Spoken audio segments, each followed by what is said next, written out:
Jean Renoir a 44 ans et à ce stade de sa carrière, il vient d'enchaîner trois grands succès. En 1937, La Grande Illusion, qu'on a déjà projeté ici dans le cadre du Ciné Club. Et sur la seule année 1938, il a programmé, enfin sorti en salle, La Marseillaise et La Bête humaine adaptée de Émile Zola. Donc il se sent plutôt à l'aise par rapport à tout ce qu'il peut faire et il décide de monter un projet un petit peu plus personnel et pour ça de fonder sa propre société de production. Ce qui fait qu'il va avoir une mission qui lui permet d'occuper les 4 postes majeurs sur son film. Il sera donc producteur, réalisateur, scénariste et il va aussi s'octroyer un rôle dans la distribution. Pour cela, il décide de s'inspirer très grandement de l'œuvre de Musset, Les Caprices de Marianne. C'est d'ailleurs le titre au départ du film qu'il prévoit de faire. Et il va s'associer à Karl Korr, avec lequel il avait déjà écrit La Grande Illusion. Et ils vont mettre en place un scénario original qui va assez rapidement s'éloigner un petit peu de ce qui était déjà dans la pièce et qui va aussi convoquer d'autres influences littéraires et dramaturgiques, notamment les pièces de Marivaux et de Beaumarchais. On a d'ailleurs en exergue une citation de Beaumarchais. À partir de là, il va avoir un récit qui sera une trame et qui lui permettra de broder par rapport à des thématiques qui l'intéressent, tout en restant dans un domaine assez littéraire. Pour le casting, il doit faire face à de nombreuses déceptions par rapport à ce qu'il avait prévu initialement. Il voulait retravailler avec Gabin, avec lequel il avait déjà travaillé sur ses deux précédents films, que sont La Bête humaine et puis La Grande Illusion. Et en fait, Gabin refuse le rôle de Jurieu, il a beaucoup d'autres engagements et il ne trouve pas le rôle très intéressant. Et Simone Simon, qui jouait Séverine dans La Bête humaine, demande un cachet beaucoup trop élevé par rapport au budget qu'a prévu Renoir. Donc il va se tourner vers d'autres comédiens. Il va quand même garder certains comédiens qui ont été dans son équipe, notamment pour La Grande Illusion, Marcel Dalliot et notamment Julien Carrette, qui joue donc respectivement le Marquis et Marceau. Et pour le rôle féminin de Christine, il va remarquer Nora Gregor, qui est donc une actrice exilée autrichienne. C'est la raison pour laquelle il ajoute tout cet élément dans le scénario, qui donc est une princesse en fait autrichienne mariée à un prince, qui a monté un parti paysan anti-hitlérien, qui s'est fait totalement laminer par Hitler et qui a donc été contraint à l'exil. Donc il va faire de cette actrice un personnage important qui aura un rôle dans lequel on va notamment travailler cette question de l'exil. Et pour le rôle d'Octave, au départ, il pense à Pierre Renoir, son frère, qui est un acteur assez renommé à l'époque, et qui malheureusement sera indisponible. Et après bien d'hésitations, Jean Renoir décide de s'attribuer ce rôle à lui-même. Le tournage va avoir lieu en Sologne notamment, et on va commencer par tourner les fameuses scènes de chasse. Et il va y avoir ensuite une interruption assez longue à cause des problèmes de météo. Et puis, lorsque le tournage commence véritablement, Jean Renoir va se sentir assez à l'aise en tant que producteur pour pouvoir travailler à un rythme un peu singulier. Il écrit des trames, il sait exactement quel est le récit, mais en revanche, il explique que lorsqu'il écrit, il considère que c'est une théorie et que la pratique, le réel corps de ce qui va être écrit, va se faire en partenariat avec les comédiens sur le plateau directement. Ce qui fait qu'il va considérablement étoffer son scénario, notamment développer le rôle des domestiques, parce qu'il se rend compte qu'il y a un véritable potentiel et que les comédiens sont particulièrement à l'aise et travaillent avec lui dans une interaction qui va lui permettre de réécrire certains dialogues et évidemment d'étoffer tous les mouvements qui sont très nombreux dans l'esthétique du film. Ce qui fait qu'il a un tournage dans lequel il se sent très à l'aise, très en liberté, un peu trop d'ailleurs, puisque au tiers du tournage, il se rend compte qu'il a dépensé tout son budget, qui était de 2 500 000 francs, et il va donc se tourner vers des producteurs. La Gaumont accepte de rajouter 2 millions de francs en lui demandant en contrepartie d'aller tourner dans ses studios à Joinville, ce qui va in fine beaucoup arranger Renoir, puisqu'il va entièrement faire reconstruire le château de la Collinière, mais à une échelle 2 à 3 fois plus grande, de manière à pouvoir encore exagérer tous les mouvements qu'il a commencé à mettre en place dans les premières parties du tournage. Ce qui fait qu'il va avoir des décors qui vont être faits sur mesure pour tout son travail esthétique. Donc le tournage se termine, il aboutit à un budget de 5 millions de francs, ce qui est vraiment considérable pour l'époque, et le film donc est prêt pour sortir en 1939. Lorsqu'il présente le film, Jean Renoir explique que ça va être un film film agréable à regarder, tout en précisant en coulisses que pour lui, il s'agit de dénoncer une société qu'il considère comme étant pourrie de l'intérieur. Et la réaction du public va être extrêmement hostile. Renoir explique dans ses mémoires que lors de la première, il assiste à un spectateur qui met le feu à son journal et a envie de déclencher un incendie pour que cesse la projection tellement il est en colère. Et très rapidement, il y a une espèce de réaction de tout le public qui est absolument hostile et qui trouve le film détestable. Pour deux raisons principalement, sur lesquelles je reviendrai un petit peu plus tard. Une esthétique qui est assez inattendue et aussi un mélange des genres et bien entendu un miroir tendu à la société de son temps qui est particulièrement pessimiste et cynique et que le public n'est pas prêt à recevoir à ce moment-là. Donc dans la panique, parce que Renoir se rend bien compte qu'il est sur le point d'être face à un échec colossal, après les premières, il va remonter son film, il va couper jusqu'à 40 minutes en fait, du montage initial, et notamment énormément coupé dans son propre rôle, celui d'Octave. Il n'en demeure pas moins que le film ne reste que 3 semaines à l'affiche, et lorsqu'il s'agit de penser à l'exportation du film, le gouvernement français considère le film comme étant trop déplaisant, trop désagréable et, je cite, démoralisant pour pouvoir être exporté en dehors de la France. Donc le film a une carrière qui est extrêmement brève et qui est un échec cuisant pour Renoir. Renoir qui donc va partir en Italie juste après pour un projet qui ne va pas aboutir, puis il ira aux États-Unis alors que la guerre est en train d'éclater. Et il ne reviendra qu'au bout de 14 ans, en 1953 en France, et ne s'accordera plus jamais aucun rôle dans ces films. En 1959, deux jeunes cinéphiles, qui sont Jean Laborie et Jacques Maréchal, parviennent à retrouver des copies intactes du film. Comme ça vous a été expliqué dans le carton initial, les négatifs avaient brûlé lors de la guerre, avaient été détruits, mais ils arrivent à retrouver des copies et à faire un remontage et une restauration pour retrouver le montage auquel avait songé au départ Jean Renoir, à l'exception d'une seule séquence qui ne sera pas retrouvée, mais qui est vraiment tout à fait anecdotique. Et donc, ils vont mettre en place une ressortie en 1965, qui là va être un véritable triomphe, que ce soit public ou critique, et le film est extrêmement réévalué. Et depuis, c'est un des films qui est vraiment les plus plébiscités, et dans tous les classements internationaux, il est très haut placé, puisque dans le classement actuel de la BFI, il est 4e des meilleurs films de tous les temps, sachant que les films français qui suivent sont après les 10 premières places. On a notamment La Talente de Jean Vigo ou À bout de souffle de Godard, par exemple. Donc c'est un film qui est devenu extrêmement important et qui aujourd'hui est considéré comme l'un des plus novateurs de son époque et des plus importants de la carrière de Jean Renoir. Alors, il y a beaucoup d'éléments sur lesquels on peut s'attarder. Je vais en faire une petite synthèse. La première question, évidemment, c'est celle de l'adaptation littéraire et de la façon dont on va se nourrir de l'esthétique dramaturgique.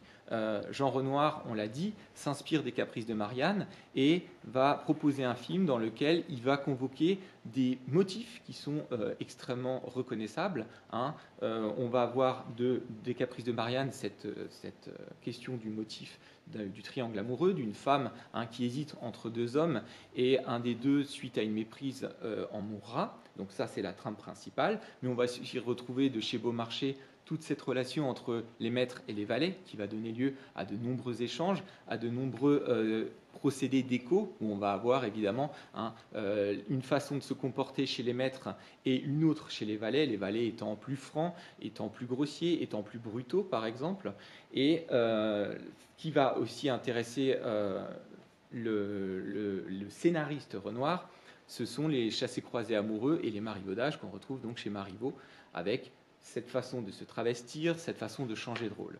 Seulement, Renoir va toujours prendre ces éléments comme des points de départ qu'il va tenter de mener plus loin.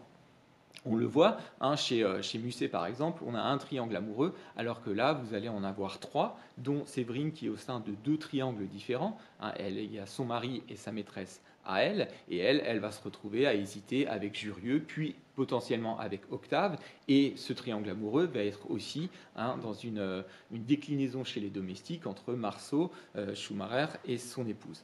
Et sachant qu'en plus, il y a une éventualité que le personnage d'Octave, qui lui fait le lien entre les deux classes sociales, puisse aussi avoir une aventure avec Lisette. Donc on va, si vous voulez, exploser tous les potentiels de ce schéma traditionnel de la comédie théâtrale et les rendre un petit peu vertigineux en exagérant toujours tout ce qui est normalement lisible sur un seul niveau dans les pièces de théâtre. Ce sera la même chose concernant les liens entre maître et valet.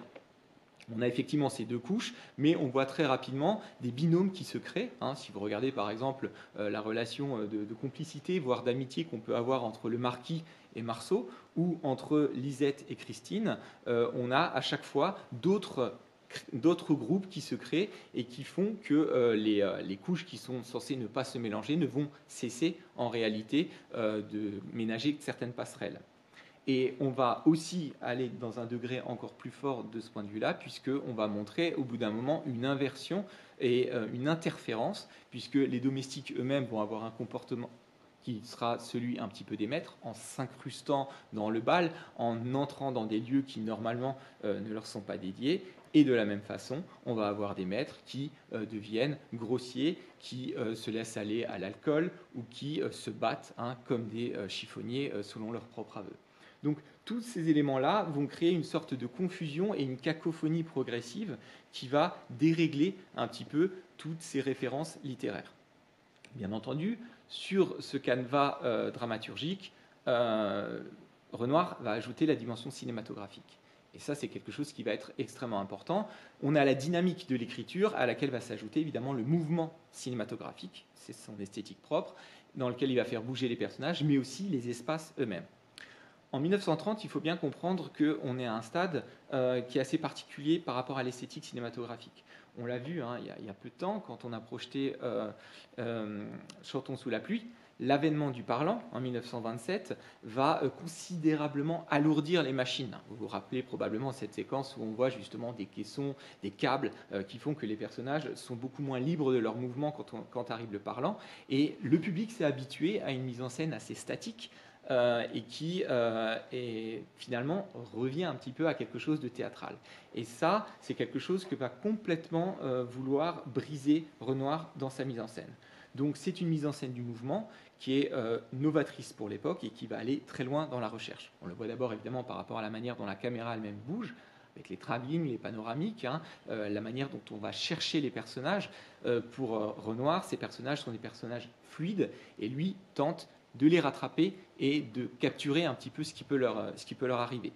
On le voit aussi à travers une esthétique qui est celle du plan séquence, dans laquelle il va faire des prises qui sont relativement longues et qui lui permet justement de saisir les mouvements et dans une autre construction qui là est vraiment à l'époque extrêmement travaillée et qui demande beaucoup de technique, c'est celle de la profondeur de champ. Vous avez de nombreuses séquences où la caméra est devant un très long corridor, où vous allez avoir des personnages qui arrivent d'un premier puis d'un second plan, se croisent, ou alors une caméra qui justement navigue entre plusieurs pièces, et des personnages qui mettent en place de véritables circuits, qui sont des chorégraphies, et qui créent une sorte de danse virtuose que la caméra arrive à saisir et à suivre en continu. Donc tout ce travail esthétique va évidemment permettre une sorte de libération par rapport à la fixité en deux dimensions, si vous voulez, du théâtre, et aller creuser le champ, aller travailler le mouvement du cadre et proposer quelque chose de proprement cinématographique. Un autre élément, si on reste toujours dans cette thématique du jeu, et qui évidemment est proprement dramaturgique, c'est la question de la fête, puisque le théâtre est représenté dans le film lui-même. On a une sorte, de ce point de vue-là, de mise en abîme, et on voit la manière dont tous ces nobles vont jouer des rôles, vont se déguiser, et dès le carton qu'on peut voir sur le piano, on a une espèce de référence à un spectacle à l'ancienne, dans un ancien monde. Ça fait penser un peu à un carton du cinéma muet, justement, cette fête de la Collinière. Et on va avoir des personnages qui vont jouer à se déguiser, qui vont jouer à changer de rôle. Et là, on va se retrouver dans quelque chose de très proche du théâtre de Marivaux, qui est qu'on a des personnages qui profitent du moment où ils sont déguisés pour se sentir dans une possibilité de laisser parler un peu leurs émotions, leurs instincts. Et finalement, c'est un grand classique chez Marivaux, celui qui est déguisé, celui qui a échangé un rôle, s'offre la possibilité d'être réellement lui-même, de laisser parler ses instincts, et c'est la raison pour laquelle on va avoir toutes ces tensions, tous ces conflits, et tous ces désirs qui vont être exprimés de manière de plus en plus explicite, et même de plus en plus brutale. Donc ce jeu de la comédie et du costume qui permet d'accéder à la vérité, c'est un élément classique qui exploite Renoir, mais que là aussi, il va mener beaucoup plus loin. Puisqu'à partir du moment où on se débarrasse des costumes, eh bien, la comédie se poursuit et on arrive à une confusion permanente où on ne sait plus qui est qui et dans quelle mesure on est face à quelque chose qui serait de l'ordre du divertissement ou d'un véritable drame. Lorsque on a cette fameuse réplique quand il dit Corneille, c'est cette comédie, Corneille étant évidemment une référence à un autre dramaturge, et que le Corneille répond laquelle, monsieur? On en a partout, à tous les niveaux, et on ne sait plus où donner de la tête.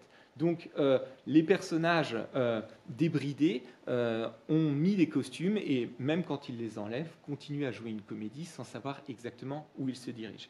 Et cette confusion est encore davantage travaillée par tout le travail de la bande-son et de la musique. Il y a 2 passages de musique off, extra-diégétique, c'est-à-dire vraiment qui serait dans le cadre narratif hors champ. C'est la musique classique du début et de la fin, qui nous installe dans une société bien pensante, à l'ancienne si vous voulez. Tout le reste des musiques sont des musiques in, c'est-à-dire qui se passent dans la réalité de la fiction. Et elles sont quasiment constantes, voire elles se chevauchent, et on a cette fascination pour les pianos mécaniques et des éléments qui semblent arriver dans une sorte d'autonomie et une sorte de palimpseste où il y a des moments où on a du mal à comprendre ce qui se dit parce qu'il y a un gramophone, il y a une radio, il y a un piano mécanique, il y a une fanfare et ça devient quelque chose de totalement indicible et de très difficile à comprendre. Cet élément est aussi explicable dans ce jeu très éclectique qu'on peut avoir des comédiens. C'est un des points qui a été critiqué à l'époque, qui pose encore des problèmes, parce que c'est vrai qu'on a des comédiens qui ont des talents assez diversifiés, et vous pouvez avoir des vrais professionnels comme justement Dalio ou Carrette, qui sont des personnages rodés à l'exercice du cinéma, qui ont déjà travaillé avec Renoir, notamment sur La Grande Illusion, ou Paulette Dubois, qui joue Lisette. En revanche, Nora Gregor, avec son accent, est dans une pose qui est beaucoup plus factice, et Renoir n'est pas un comédien et a une gouaille qui aussi est assez particulière. Ce qui fait qu'on a aussi un décalage dans le jeu des comédiens qui crée des frictions et qui donne aussi un sentiment de facticité et d'une machine qui se grippe de temps en temps et qui semble avoir été volontaire de la part de Renoir sans qu'on en soit totalement sûr. À cela s'ajoute évidemment une question. Puisque tous ces personnages jouent, quel est leur moteur principal? Eh bien, si on s'inspire de la comédie de Marivaux ou de celle de Beaumarchais ou du drame romantique de Musset, la motivation principale, évidemment, c'est celle de l'amour. Sauf que là aussi, la manière dont on vous montre l'amour est une façon tout à fait cynique de traiter le sujet. Cet amour, c'est un amour qui est fantasmé, c'est un amour de fiction avec lequel les gens jouent. Et ce qui est assez patent quand on voit la façon dont tous les gens se déplacent, se séduisent, se poursuivent ou se jalousent, c'est qu'on a des règles du jeu, mais tout le monde joue à un jeu sans qu'on ait défini quelles sont les règles pour la communauté. On a énormément de monde, mais on a surtout un agrégat de solitude et de gens qui rêveraient d'un amour qui est un amour de pure fiction, qui leur permettrait d'être arrachés à leurs conditions, ou de plaire, ou de se venger, ou de jouer. Mais personne n'a véritablement défini ce qu'il recherchait. Et surtout, ce qu'on comprend assez vite, c'est que la question de la sincérité et d'un véritable sentiment n'est pas d'actualité.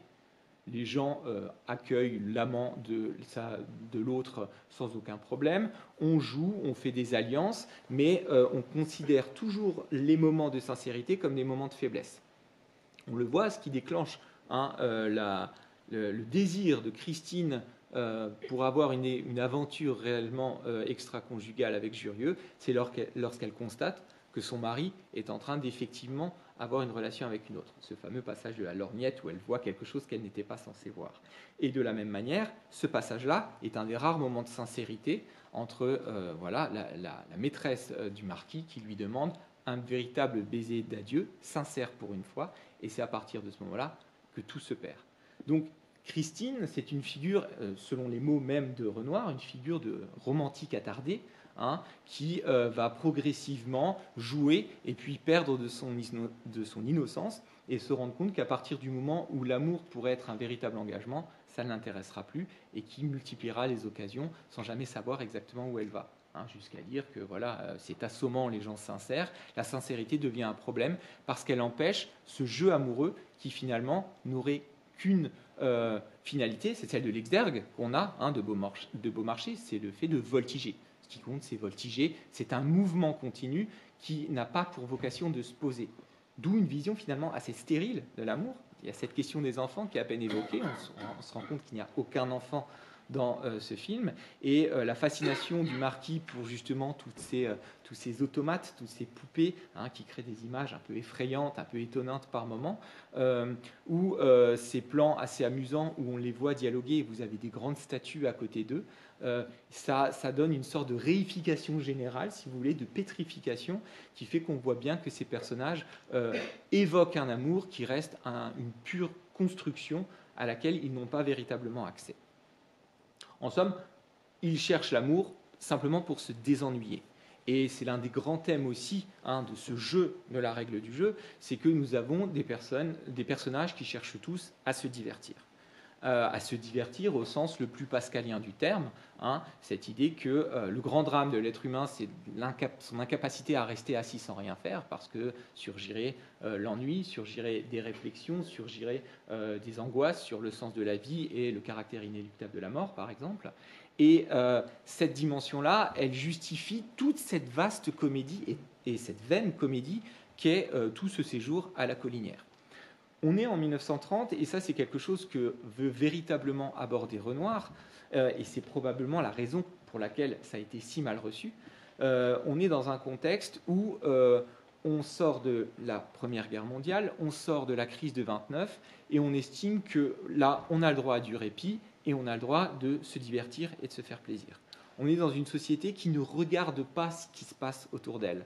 Elle ne regarde pas Franco, elle ne regarde pas Mussolini, elle ne regarde pas Hitler, et elle ne tient pas compte des accords de Munich qui annoncent quand même évidemment des choses extrêmement graves.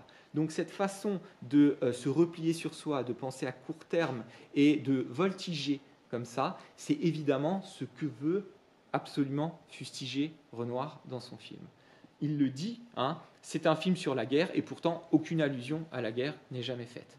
Et ces nobles-là hein, passent leur temps à passer du bon temps et à mettre en place des jeux, des bridges, des jeux de théâtre, etc., dans lesquels ils s'enferment, ils s'isolent du monde avec ces rideaux hein, permanents et s'amusent pour ignorer ce qui se passe, évidemment, en dehors des limites du domaine du château.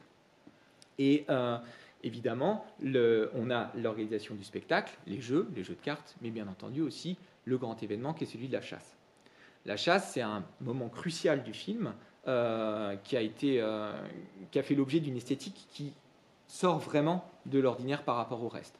Hein, si on fait la moyenne des plans dans le film, les plans durent en moyenne 20 secondes, ce qui est très long, parce que ce sont généralement des plans séquences, et alors que durant la scène de la chasse, on est sur une moyenne de 2,5 secondes. Les plans sont beaucoup plus brefs, on est dans une esthétique plus naturaliste, plus brute, même un peu documentaire, et vous avez un travail de ce mouvement latéral des domestiques qui justement font la battue, et tous ces nobles dans des postures extrêmement fixes, qui ont l'air vraiment, ils sont dans leurs plus beaux atours, hein, leur uniforme de chasse, et qui attendent de manière extrêmement figée, dans des tableaux, de pouvoir organiser ce massacre. D'ailleurs, Renoir n'a pas filmé la chasse, les tueries d'animaux, parce qu'il ne supportait pas ça. Il a délégué cette scène-là.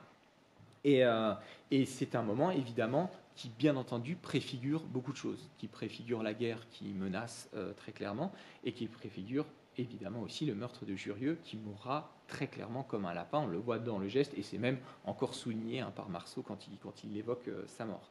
Donc on est dans quelque chose, ici un point de rupture, qui vous montre évidemment une société qui se divertit, rit, a des bons mots, parle par cliché permanent avec ce vieux général qui dit qu'on est dans quelque chose qui est devenu rare, etc. Et en même temps, une espèce de brute incursion comme ça de l'horreur du massacre organisé. Et cette mort, elle plane sur tout le film. Et on a effectivement, après cette fête qui est devenue complètement chaotique, on a cette mort qui plane, la danse macabre, ce retour aussi de toutes ces statues, de toutes ces machines, et quasiment fantomatiques quand elles jouent toutes seules, qui font basculer la comédie vers quelque chose de beaucoup plus anxiogène et qui aboutira évidemment à ce final. Parce que la finalité, ça va être évidemment de se demander que faire après toute cette nuit, si vous voulez, de folie. Et que nous propose-t-on? On nous propose en fait un retour à l'ordre. Vous avez le marquis qui vient sur le perron et qui explique comment tout ce qui s'est passé va être finalement à peu près annulé. Le meurtre est transformé en un accident qui est de bon droit de la part du garde-chasse. Le garde-chasse, qu'est-ce qu'il a fait? Eh bien, il a tout simplement tué le nuisible qui était Jurieu. Parce qu'on est dans un milieu dans lequel on a évidemment une série de règles. On a beaucoup parlé du jeu, maintenant il faut parler de cette règle du jeu. Et la règle, c'est évidemment d'abord une règle d'ordre géographique. On a un château qui a ses limites, on a le braconnier, et puis on a le garde-chasse qui n'a pas le droit de rentrer dans le château. L'autre personnage qui évidemment va devoir faire face à la règle, c'est bien entendu Jurieu, qui va transgresser à peu près tout ce qui est transgressable. La manière dont justement il fait sa déclaration d'amour à la radio au départ, qui est un élément de modernité justement qui arrive dans le monde ancien des nobles, eh bien c'est une première transgression. Octave lui dit « tu n'aurais pas dû faire ça ». Sa deuxième transgression, c'est lorsque l'un lui propose un duel de manière extrêmement justement à l'ancienne, il dit « le matin, moi je dors ». Et la troisième transgression, elle est beaucoup plus intéressante parce qu'elle est ironique en réalité. Jurieu veut bien faire les choses lorsqu'il décide d'enlever Christine au marquis. Et il dit, il y a des règles, et il va falloir que j'avertisse proprement le marquis de ce que je suis en train de faire. Donc il veut s'intégrer dans le monde des nobles pour, sur un principe, si vous voulez, un peu de bienséance, faire les choses proprement. Ce qui va considérablement décevoir Christine, qui, elle, voulait justement d'un enlèvement romanesque et de quelque chose qui ne corresponde absolument pas à cette question, justement, des convenances. Elle ne voulait pas ça, et c'est la raison pour laquelle elle va un petit peu se détourner de Jurieu à ce moment-là. Donc c'est ça aussi qui va le perdre, et effectivement, il va être abattu un peu comme un nuisible et comme celui qui empêchait le monde de tourner. Et si on regarde, les personnes dont on se débarrasse, c'est un transfuge social, le braconnier qui était devenu un domestique, avec cette réplique très drôle où il dit qu'il a été élevé au rang de domestique par le marquis, lui retournera à son braconnage, le garde-chasse aussi, et Octave s'en va lui-même. Octave, ce personnage d'intermédiaire qui sent bien que, en voulant arranger les choses, il a mis le chaos et que sa posture, lui, de raté, de parasite, lui interdit de rester là. Donc la dernière séquence, c'est une séquence de retour à l'ordre. Le meurtre est un accident. Christine rentre parfaitement dans le rang. Elle retourne dans le château qu'elle était censée quitter.